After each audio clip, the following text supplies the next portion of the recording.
On behalf of the organizing committee of this year's National Public Administration Student Case Competition, welcome, bienvenue. It has been quite a journey getting to this point in our event.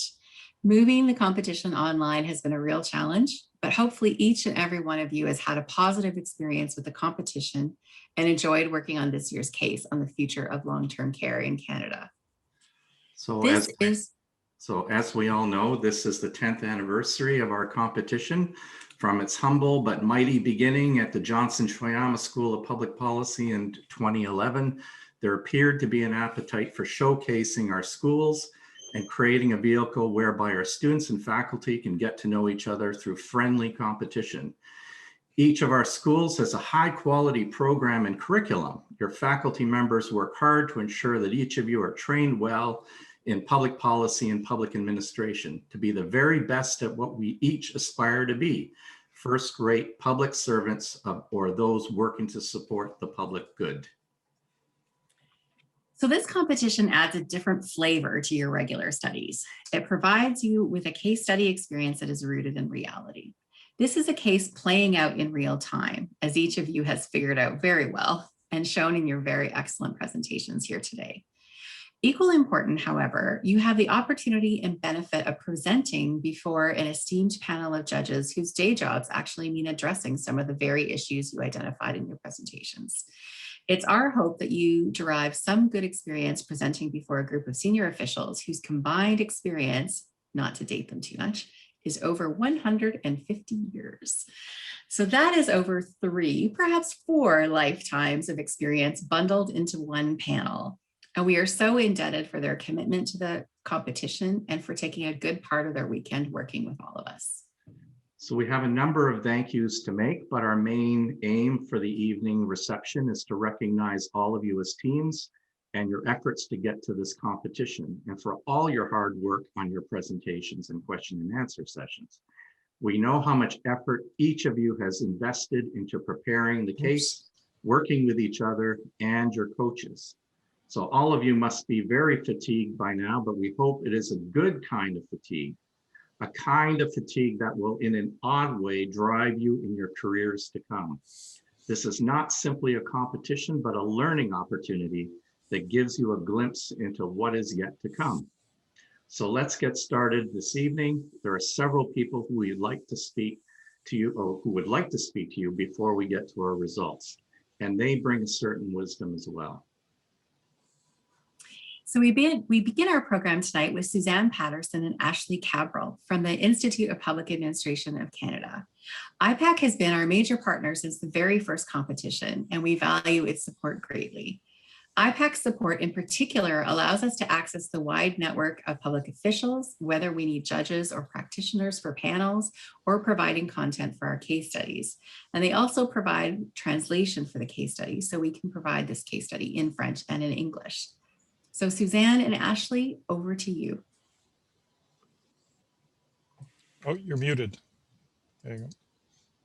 Thank you for that. And thank you, Robert and Andrea, or Andrea. Sorry, Okay. Andrea. I'm not so sure about the wisdom bit, but here we go.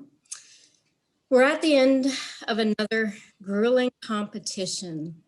The case competition is always challenging, the preparation is tough, the stress is daunting, and the competition is always steep. This year, you had the added obstacle of competing during the pandemic after so much in your life has already been disrupted by COVID. I know it's been difficult for students like yourselves who are studying and possibly also working remotely while confronting your own anxieties about the pandemic and the safety of your family and community. I'd like to congratulate you for rising to this task and taking part in this year's competition. I'd like to once more congratulate your faculty advisors, the organizers, and especially CAPPA for co-hosting a wonderful event. This year's competition was no doubt much more difficult to bring together.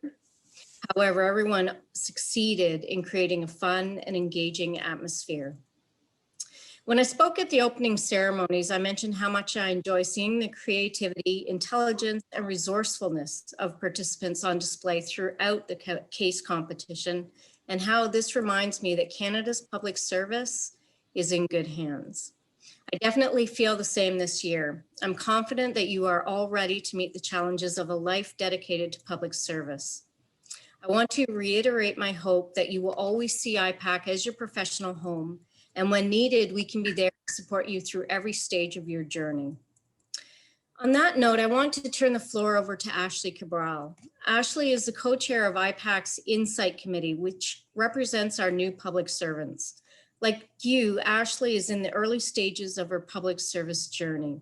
Ashley exemplifies the values of public service and has been an active voice for new public servants.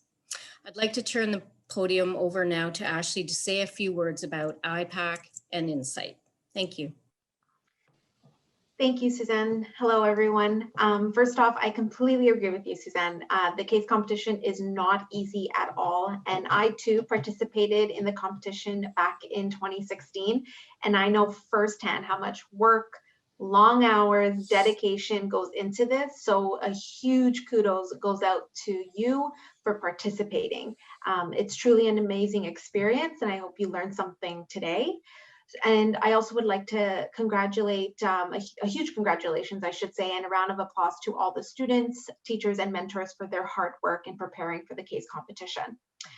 So thank you, Suzanne, again for that introduction. It was very sweet of you. And I am very honored to be part of the Institute of Public Administration of Canada. And as Suzanne mentioned, it is a home and it is a resource, especially for new professionals like yourselves who are starting in your career or even changing your career direction. So IPAC is dedicated to supporting students and new professionals, like I said, you, in becoming the future leaders of public administration. We have a dedicated committee called Insight, made up of new professionals from local IPAC groups across Canada, so in your own backyard. For example, Toronto, Manitoba, Ottawa, Nova Scotia, and they are dedicated to tackle the complex issues facing new professional Canadians today, especially in the COVID-19 context. So the IPAC Insight members, like I mentioned, are very, very dedicated professionals from a diverse range of roles within both in government, the broader public sector, the not-for-profit sector, and private organizations to develop and implement events and programming that consider the voice of new professionals. IPAC is an organization that values its members' diversity and range of voices to debate, deliberate, and develop the ideas that will shape policy and deliver real-world results, like your case competition, a prime example. So we want you to know that IPAC is your home, your resource hub for all things public policy that will help you in your long career in public administration.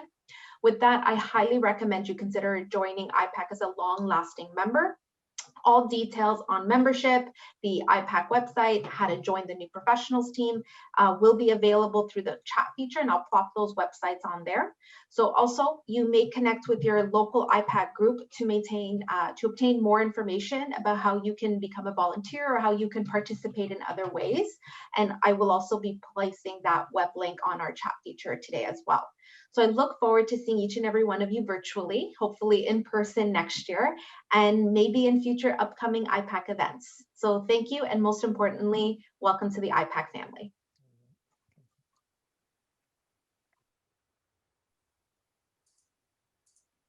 Great. Well, thank you so much, Suzanne and Ashley. It's important to note the important role that IPAC plays in our field.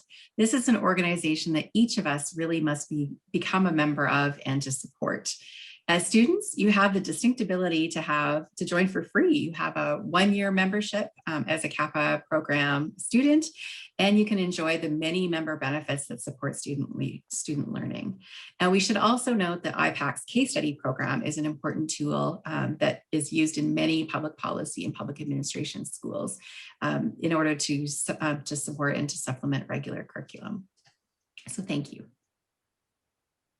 Next, we invite Mr. John Gorey, who is with the Canada School of Public Service. I should note that the Canada School is a keen supporter of the case competition and an active proponent of practical student learning. So we are very fortunate to have the school as a member of the CAPPA board and to sponsor ongoing activities that advance the relationships between the practitioner community and the academic community more broadly. The Canada School has been a stalwart sponsor of the CASE competition, and this year's support is particularly appreciated. So we are very thankful to the Canada School for sponsoring the panel held today at noon, a day in the life of a public servant. We hope that some of you were able to attend the event. If not, it was recorded and will be available in the near term. So I invite John Gorey to speak on behalf of the Canada School. Thanks, Rob. So first off, I apologize, but unfortunately, Teki Sarantakis, the president of the school, couldn't make it tonight, but he's asked me to speak in his place.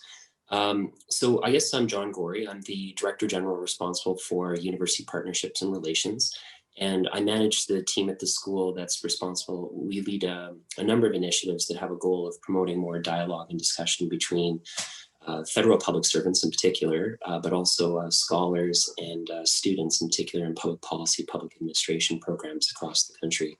So if you've heard of the National Student Paper Competition or some of those related initiatives that that would be my team. I can also acknowledge Rob as someone who's one of our partners in a new initiative we just launched, which is the Dialogue Study Teams that we're hoping to continue to expand with CAPPA over time. It was a real pleasure to be here today to watch everything. I'll say I've got about 15 years of public policy experience at the federal level, working in a number of different departments, including at least one of the judges here today and a few others. And one of the things that really impressed me was just the really quality of thought and thinking that went into everyone's presentations, the way that you looked at the problem, the root problem, before thinking about doing your analysis, before talking about solutions. I think that was really wonderful. And it led to you to come up with a series of very distinct ideas or solutions, because I think there were quite a range of different proposals that were brought forward. I also heard several times mentioned just the professionalism of the presentations. I'd say for people who are students as opposed to practitioners at this stage, it wasn't apparent. It was very, very well done. So just kudos to everyone. So I look forward to seeing what the final results are, and congratulations on a job well done. Thanks, John. I can't underestimate or understate the value the Canada School has played in the competition almost since the beginning of the competition back in 2011, 2012. So we welcome this ongoing partnership. I'm going to preempt Andrea for one moment. We have also with us Mark McDonald, who is here on behalf of Ernst & Young, another of our major partners in the competition, who has also remained steadfast in his support for the competition. Mark has a long history with the competition. He's been a judge, and he's actually been our head judge for a few times. So he's got lots of experience being in the room with the judging panels, and he knows the competition intimately. So Mark, if you have a few words, we'd be very appreciative. Yeah, just a few. Thanks very much, Robert. And yes, it's really good to see old friends and some new faces as well.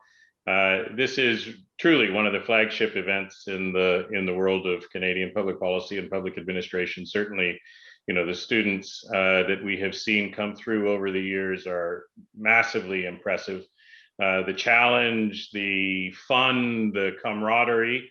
Probably a little different experience this year over Zoom as opposed to, you know, on a beautiful campus like at Carleton, but I'm sure no less enjoyable and no less challenging as a result.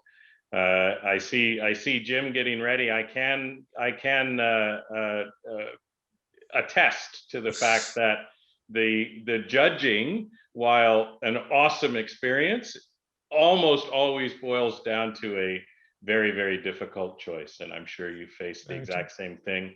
And again, that's tribute to absolutely everybody who's involved, from the teams, their coaches, the judges, and of course the organizers. So just a big shout out to everybody. And it'll be great to get back together face to face one of these days, hopefully soon. And you can count on our continued support for something which is so fantastic. So congratulations to everybody. Thank you so much, Mark. Wonderful. And we look forward to that ongoing support and getting you back on the judging panel at some point in the future. So I'll turn it back over to Andrea for the next segment. Thanks, Rob. So next, it is our pleasure to invite Ms. Jennifer Ditchburn to speak on behalf of the Institute for Research on Public Policy, or IRPP. IRPP has also been a longtime supporter of the case competition by providing the prizes for the winning teams. We should also note that the winning team has an opportunity to provide an article for Policy Options magazine. It's another way to work with your coaches on what you've learned from the case study as it relates to real-life conversations on the content.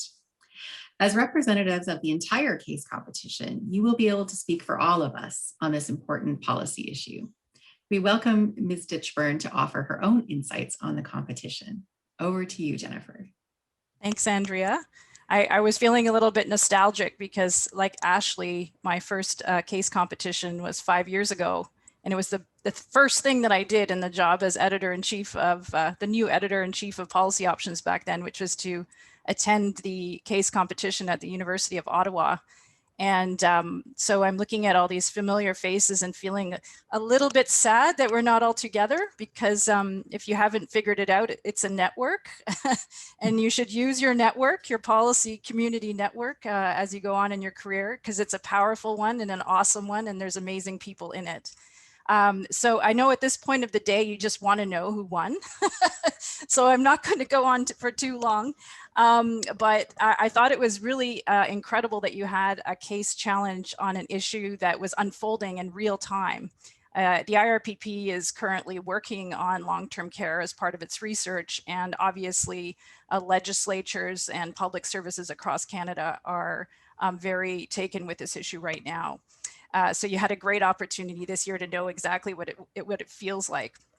And, you know, I think this year really underlined how important good public administration is, and how essential public servants are, which is something, you know, the public can forget. But really, you know, public servants are the people that help safeguard our well-being in Canada. And so you're going into careers that have incredible purpose. I mean, what more can you ask for as a job with purpose and the opportunity for creativity and everything. So congratulations. I know I didn't see this year's competition, which I'm sad about, but I know what it's like. It's super grueling, and you work so hard on it and put all your energy. So just a big congratulations. And we are very proud to support in a very modest way the competition with prize money. And please do take us up on the opportunity, whoever the winning team is, to publish a piece with Policy Options, because yeah, it's good practice to get to know how to write op-eds and get your names out there. So that's all, and congratulations again. Thank you, Jennifer, for your insights. I think we can speak for everyone when we say that the IRPP plays a very important role in our field, especially now when facts aren't always the most important thing in the public discourse. So having voices of reason are vital to public policy debate, and Policy Options and IRPP help to provide that. So thank you. So finally, on our speakers list, it's our pleasure to introduce the president of CAPPA, Professor Brooke Jeffrey from Concordia University. As you know, CAPPA is the main sponsor and organizer of the event, and we are sure that Professor Jeffrey will want to share her own insights on the competition and the case study each of you has worked so hard to present today. So over to you, Brooke. Thank you, Rob. First of all, I just wanted to remind everybody of what I said at the opening. I said that there were reasons why we held this competition. Jennifer Ditchburn has just explained one of them again, namely to demonstrate the importance of public service. And obviously, in a year like this one, with these kinds of issues, you could hardly ask for anything that would demonstrate the importance of public servants more than this. So presumably everybody involved in this case felt that they were making a real contribution in real time to a hugely important issue. The other thing I said was that you would get to marry theory and reality practice. And presumably all of you had to struggle with that. I watched many, I confess I didn't manage to see all of them, but I watched many of the presentations, and it was clear that you had to combine what you already knew with your understanding in the real world of the political situation in your province or region, and with the realities that often conflict with a perfect solution and make politics the art of the possible. So from that point of view, I think as in every other year, this competition was a huge success, but this year perhaps even more so because you had to do it under such difficult circumstances, which reinforced the notion that public servants are also working in those kinds of conditions themselves. The other thing I wanted to say was that I was really struck this year by the diversity of the members of the various teams, the diversity of perspectives you brought to this. And again, this is the first time we had people operating from regional or provincial perspectives, but it certainly provided a learning experience, not just for you, I think, but also for the judges. Certainly I learned a great deal today on a range of issues. And I think it caused everybody to stop and think about what the situation is in Canada generally. As somebody who teaches federalism, of course, I was particularly interested in the federal provincial perspective here. And nevertheless, I learned a great deal, and I'll be able to take it back and use it in my own classes. I was speaking earlier with Jim Mitchell, and he reminded me of the fact that years and years ago, I was not only working in the federal public service, but there was a time when I worked on Parliament Hill. And one of my favorite members of Parliament said something to me I'll never forget. I was complaining that a committee was taking far too long and was simply repeating itself over and over again in terms of its discussion and the questions to witnesses and so on. And this member of Parliament, who will remain nameless, turned to me and said, "Oh, it's absolutely true. Everything has been said, but not by everybody." So keeping in mind the fact that I don't want to repeat what other people have already said, I will try and end by merely pointing out that this program would be nowhere if it hadn't been for Rob Shepherd and Andrea, and for our technical team, the judges, of course, and all the other support, but Rob and Andrea particularly deserve huge kudos this year for the work that they put into this. And I'm deeply appreciative, and I'm sure you all are as well. So I'm going to turn it back now to them for the big announcement. Thanks so much, Brooke, for those very kind words. We always welcome the support of the executive and the board, and they were, in fairness, very committed to the case competition and moving this online. So I want to make sure we recognize the board and the executive as well for their support.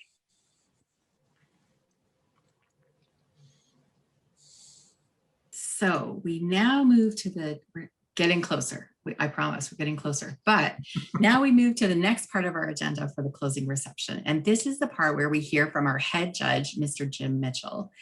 So Mr. Mitchell will provide each of us with some general feedback on how the teams approached the case and insights into how teams might improve for next year. This is the second time that Mr. Mitchell has acted as our head judge, and he's very good at observing patterns based on the insight of all of the judges on the panel. So the judges each took detailed notes of the presentations today, which they'll be using for your individual team debriefs following this reception. However, the judges also spent some time at the end of the day putting their thoughts on paper regarding overall performance. And I'm sure that Mr. Mitchell will have some important insights that reflect the comments of all of the judges on the panel. So we call on Mr. Mitchell to speak now. Okay, thank you, Andrea. Chers amis, chers collègues, comme Andrea a dit, je présidais le comité des juges. And it was stimulating, it was fascinating, it was never dull. We never had a sort of a tail off in the afternoon. It was a lot of work, but it was really interesting. I just want to say a few things while I've got this opportunity. First thing is, somebody said the world of public policy and public management in Canada is a small world, and you're part of it. I look around this Zoom call, and I see a number of people with whom I've worked on different occasions over many, many years. I look at the teams that appeared before us today, and I realize, and it reminds me of my own experience with Canada. This is a pan-Canadian effort. You know, I grew up in Regina, and I was close to the Al Johnson family. I went to UBC. I have a son who lives in Edmonton. I have a son who teaches at Dal. I taught at U of T. You know, we went last year to Laval, which hosted us for this competition, and the year before to Ryerson. So this competition brings the whole country together in a very meaningful way, as others have said. This case that we had before us is a very complicated case, as we know, and a hard one to tackle in a week. The case is important to me, I'll tell you, because for my sins, I chair the audit committee at Health Canada. So we deal with COVID and the federal response, and indeed the national response to COVID constantly. And I can testify to you just how hard the officials at Health Canada are working on the pandemic, as people are working across the country in provincial and municipal civil services as well. So it's a really important issue for us. Complex case, you know, we were impressed with the depth and the insight that you all brought to this case. We were impressed by the energy and the enthusiasm that you brought to the presentations. You know, it was, someone was saying, it was very professional, but it was really engaging. It was, people were on the ball and we could feel that energy. That was great. You all did a tremendous amount of work in a week on an issue as complicated as this. This is like real life, folks. This is really what you're going to find yourselves doing in one way or another over the coming years. We were impressed by the overall quality of the 12 presentations. Really of an ever higher standard. I guess I've been in this competition for 4 or 5 years now, as either as a coach or a judge. The quality keeps getting better. The task of assessing the presentations was an interesting challenge, and I can tell you that it was very difficult to arrive at a list of the top 3 presentations.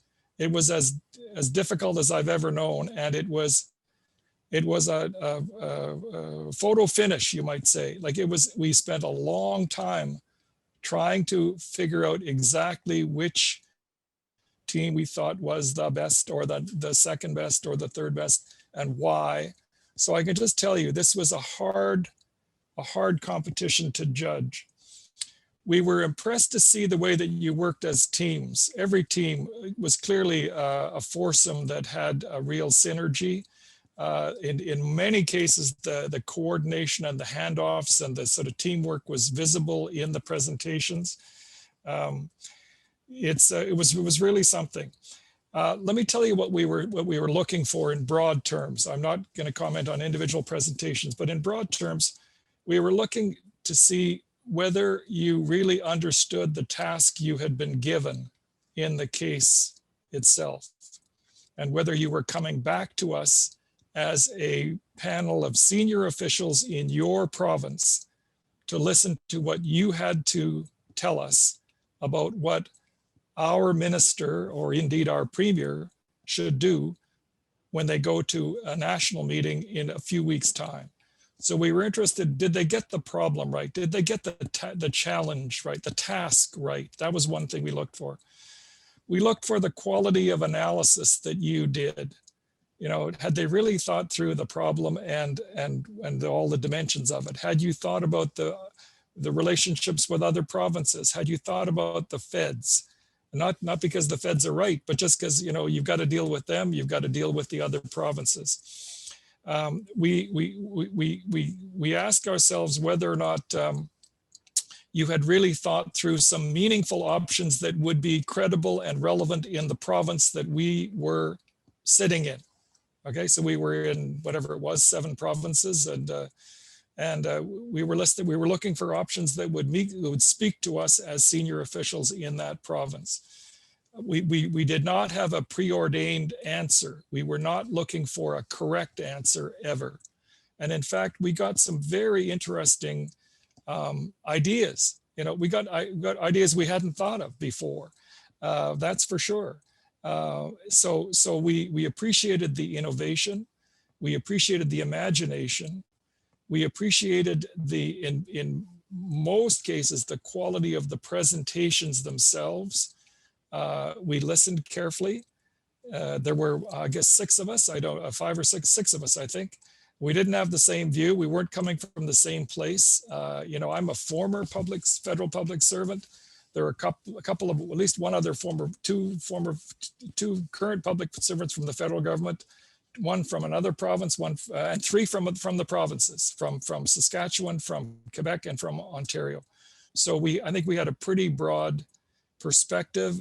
We didn't have a unanimity of view on things, but the big things eventually stood out for us, and that was what helped us to reach a decision. So I do want to say on behalf of the judging panel that we acknowledge you had a hard problem. We appreciate the work you put into it. We appreciate the quality of the work that you gave us. And you gave us a hard task in arriving at our eventual decision. So I know I speak for all my colleagues in saying un grand merci pour votre travail, pour vos idées, pour votre imagination. That all made a difference to us, and that's what made this long day very, very worthwhile. So Andrea, Rob, I'll close it off there and say to everybody, thanks very much. It was a great fun being with you all today. Thank you so much, Jim, for your well-crafted comments and insights. We're very certain that people have paid close attention to this feedback and will want to take this back to their schools for various purposes, including for next year's preparations. Many thanks.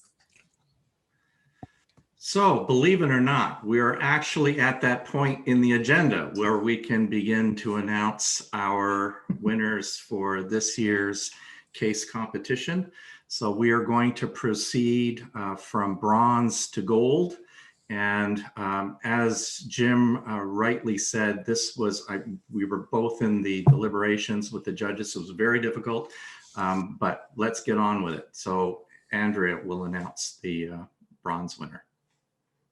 Okay, you'll have to imagine a drum roll. So the bronze winner for this year's competition is the Johnson SHOYAMA Graduate School of Public Policy. Yay! Congratulate them virtually. Congratulations. Yes. Big round of applause. Fantastic. Yes. Imagine lots of people yelling and clapping. Lots of confetti. All of that. Mm-hmm. Excellent. Next, for the silver medal for 2021, Concordia University. Oh, yay! More clapping. More virtual confetti. We'll work on that for the next time. Too bad we can't have parties. You know, well, maybe we can. I don't know. They'll find a way to party, I'm sure, in a virtual way. York University team is on that for the students. Yes, they are. So good. All right.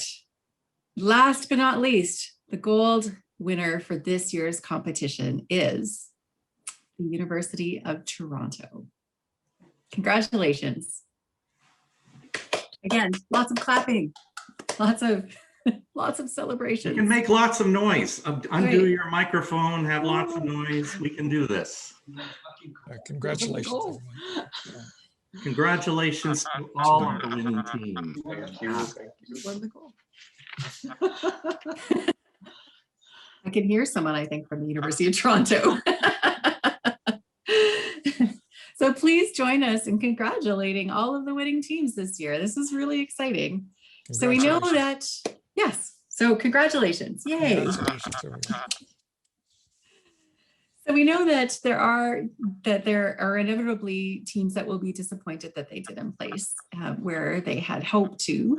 But as far as we're concerned, every team did exceptionally well this year. There was very little distance between the teams in terms of points.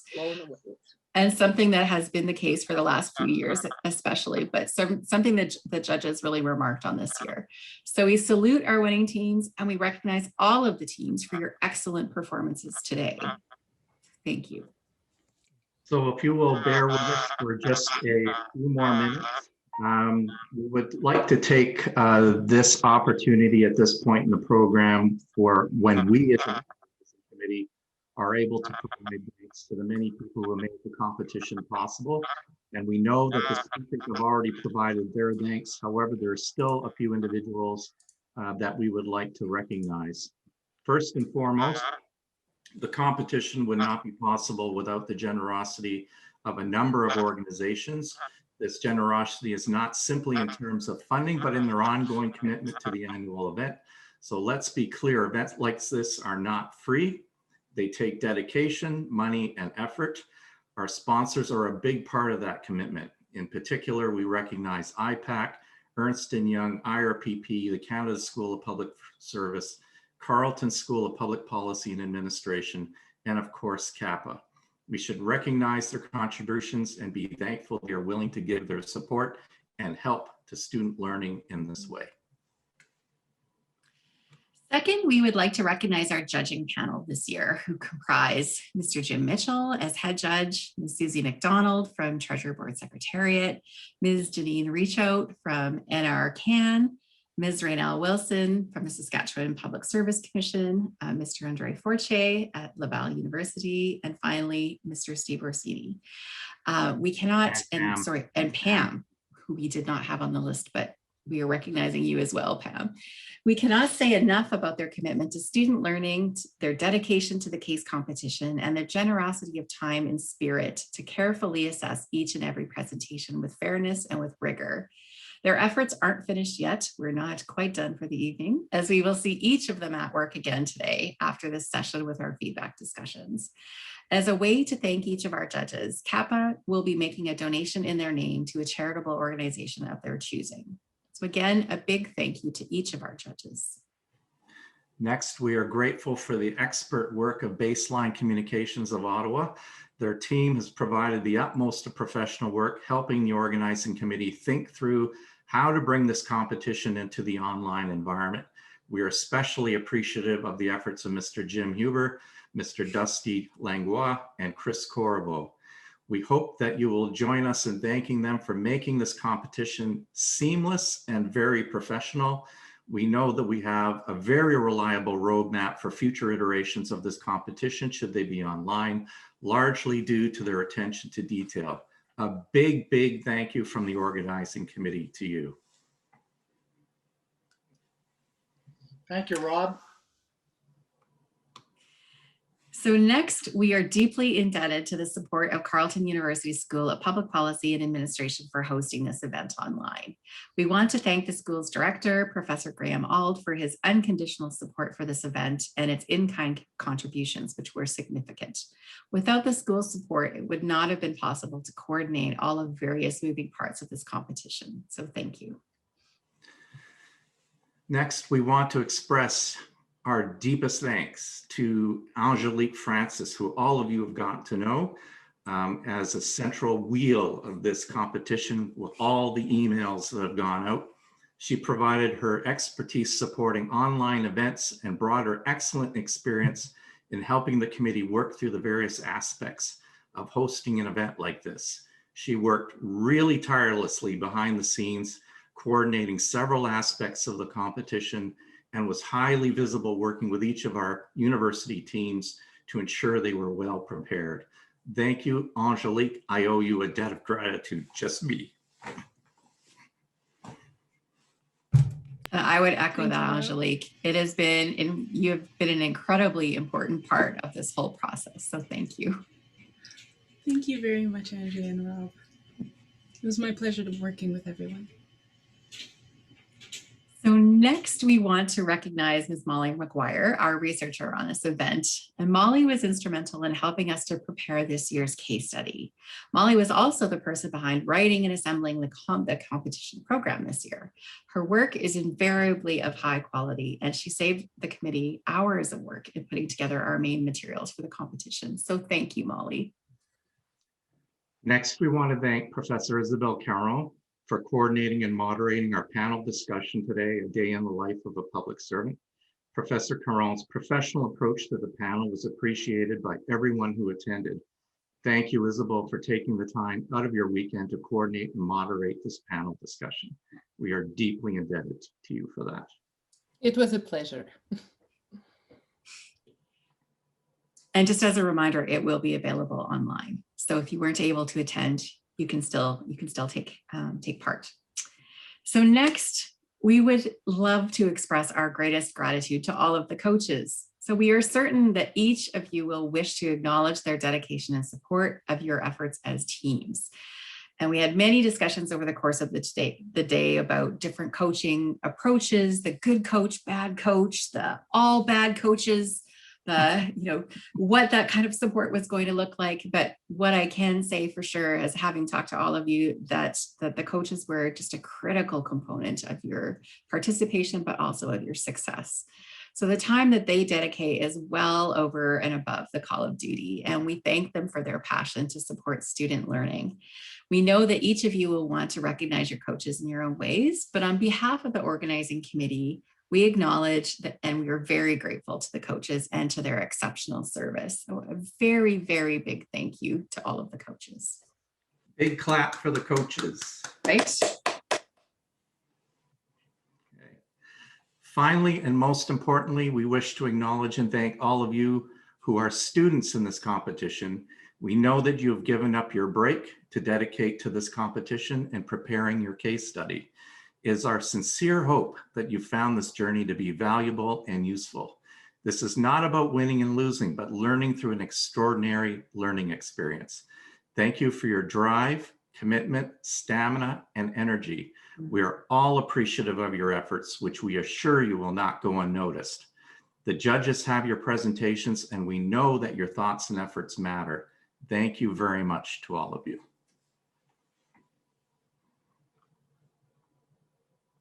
So again, big claps. Yes, exactly. So this is the part of the agenda where we now move into the very final segment of the competition. So this is your opportunity as teams to have a one-on-one discussion with a judge and a CAPPA representative on your team's performance. So as per the guidance that you received this week via email, one of the many emails that came out from Angelique, the technicians will make sure that each of you are placed into the proper breakout room. So you don't have to leave this session, you can stick around. And for those of you in the 7:15 time slot, the technicians will begin to move you into your breakout room more momentarily. And for those of you, go ahead. Sure. So for those of you in the 7:45 slot, please remain in this room and don't sign out. And then you can use the chat function to chat with each other, get to know people who are waiting. And the chat function, like I said, the chat function is live, and you can use the time to network and explore what other schools are doing and how they approach their preparations for the competition. And at 7:45, the technicians will move you into your respective breakout rooms. So for all of you, use this time to listen to the judges' comments, understand what they have to say as a learning opportunity, not as criticism. Pose your questions, discuss, understand what they are offering you. We will not be returning to plenary, but there will be individuals like Mark in this room for those of you who are in the latter time slot. Take this opportunity to learn from them as well and have a conversation with all of them. Until then, bon chance and cheers from all of us. Until next year, we look forward to seeing many of you again, and all the best to all of you. And I'm pretty sure there's a after Zoom party tonight being hosted by York University. I encourage all of you to attend that. So with Have a that, great time. Chris, Dusty, Jim are going to be moving you into your respective breakout rooms.